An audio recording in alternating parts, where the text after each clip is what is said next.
Hello, wonderful people of the great World Wide Web. Welcome to episode 4 of my very first big adventure, riding through the amazing lands of Morocco and all the beauty it has to offer. In this episode, we are picking up right where we left off, after a peaceful night in the high Atlas gem of Imilchil. After a good chat with some locals about where to head next, I decided to ride out to the famous Ozoud waterfalls. So, let's hit the road and find out together what's next. I slept like a baby. Imilchil sits over 2,000 meters high in the mountains, so after a string of hot days, the crisp mountain air was a welcome change. Add in the company of 2 new furry friends, it turned into a perfectly cozy and peaceful night. After a delicious breakfast, seriously, Moroccans really know their way around food, I hit the road heading west. But I couldn't just ride past Lake Tislit without stopping. I had to soak in the beauty of this gem tucked in the high Atlas mountains and snap a few photos. Some places just demand to be admired. The ride was nothing short of spectacular. Winding higher and higher into the high Atlas mountains, I was completely blown away by the views. No photo or video could ever do justice to the raw beauty that surrounded me. But there was one thing nagging in the back of my mind: the weather forecast. Thunderstorms were expected in the mountains, and the hotel owner had warned me to stay alert. He said if I saw a storm rolling in, I should get off the mountain quickly.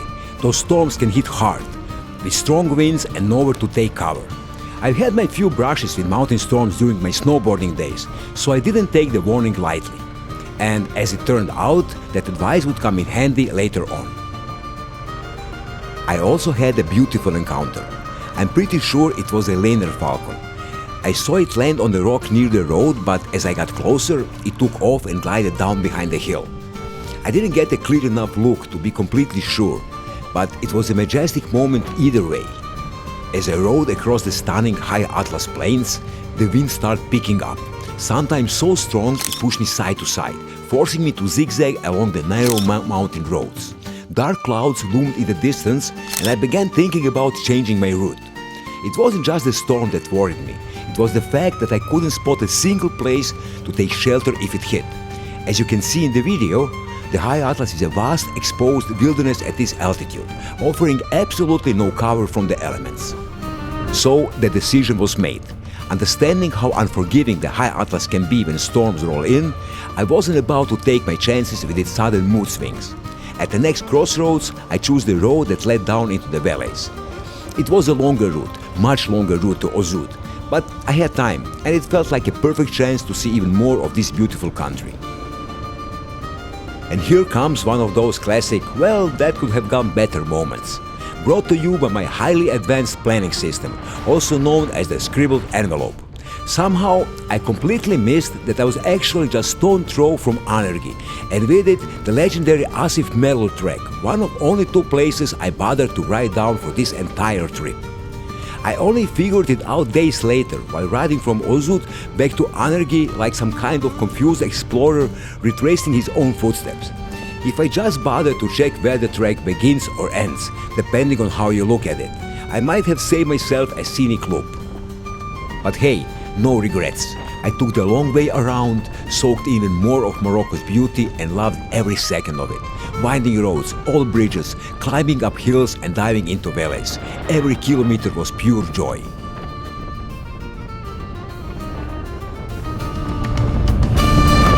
Around 7 o'clock in the afternoon, I finally rolled into Ozoud.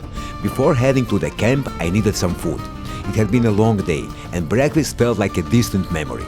Lucky for me, while I was eating, the restaurant and hotel owner offered me a room where I could park my bike right at the door. The place was just a short walk from the waterfalls, and the price was more than fair.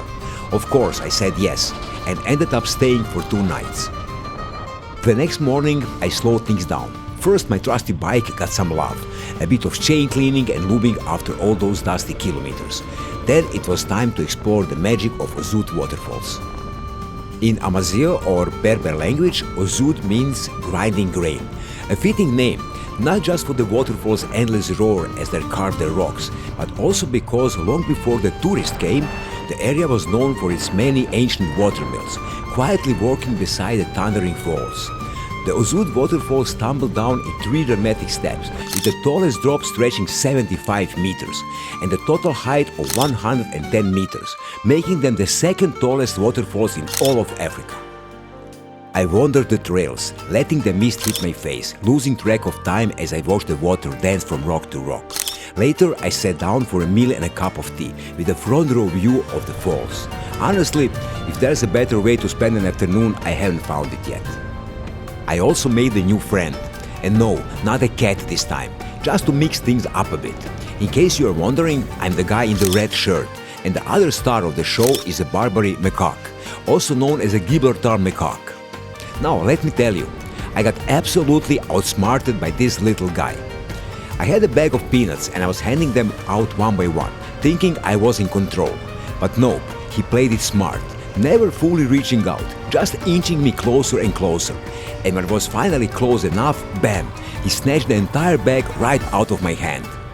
There he was, just a meter away, proudly munching away like he just pulled off the heist of the century. I swear, he even gave me a look like, first time dealing with a professional, huh? In my defense, he was the first macaque I ever met, and I was probably the 1,000th tourist he hustled in his lifetime. Pro tip, if you ever meet those little guys, hold on tight to your sunglasses too. They love stealing them almost as much as they love stealing your dignity.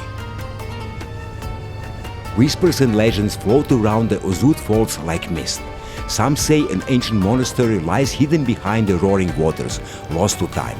Others speak of a treasure, buried deep within the rocks, guarded by the spirits of the land. One story tells of a giant who struck the earth with his great staff, splitting the ground and unleashing the river that tumbled down into the valleys below. The spirits, the Jannun, were drawn to the place, blessing it with beauty and life. The locals say if you honor the land, the Jannun might just smile on you, but they also give you a quiet warning. When night falls and the mountains turn to shadow, the spirits grow playful, and not always kindly. Best to admire the falls by day and leave them to the spirits when the stars come out. As I sat there, cradling my cup of tea, watching the water dance and swirl over the cliffs, the mist wove rainbows through the air like threads of a forgotten dream. It truly felt as if the spirits were dancing around the falls, weaving magic into every drop.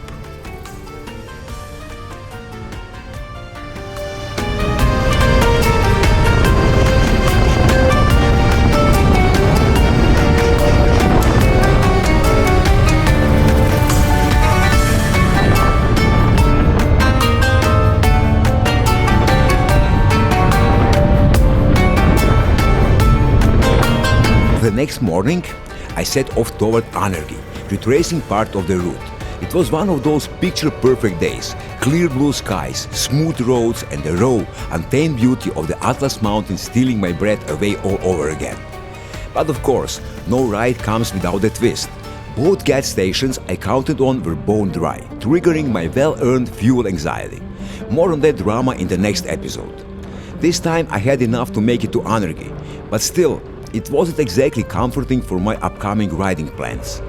There's also a small gas station in Anergui, but they were out of fuel as well. I'm guessing the recent earthquake has disrupted the supply chain.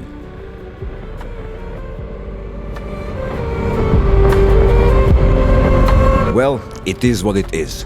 I found a cozy spot run by the amazing Amazigh family, and let me tell you, their homemade food could make you forget all about fuel shortages. Since I didn't want to burn fuel, I spent the rest of the day just chilling like a lazy goat, wandering around Anergui, stocking up on snacks and water, and mentally preparing for the next day. That's when I finally tackled the legendary Asif Metal trek, which absolutely deserves its own special episode. Trust me, the ride's not just a trek, it's an event.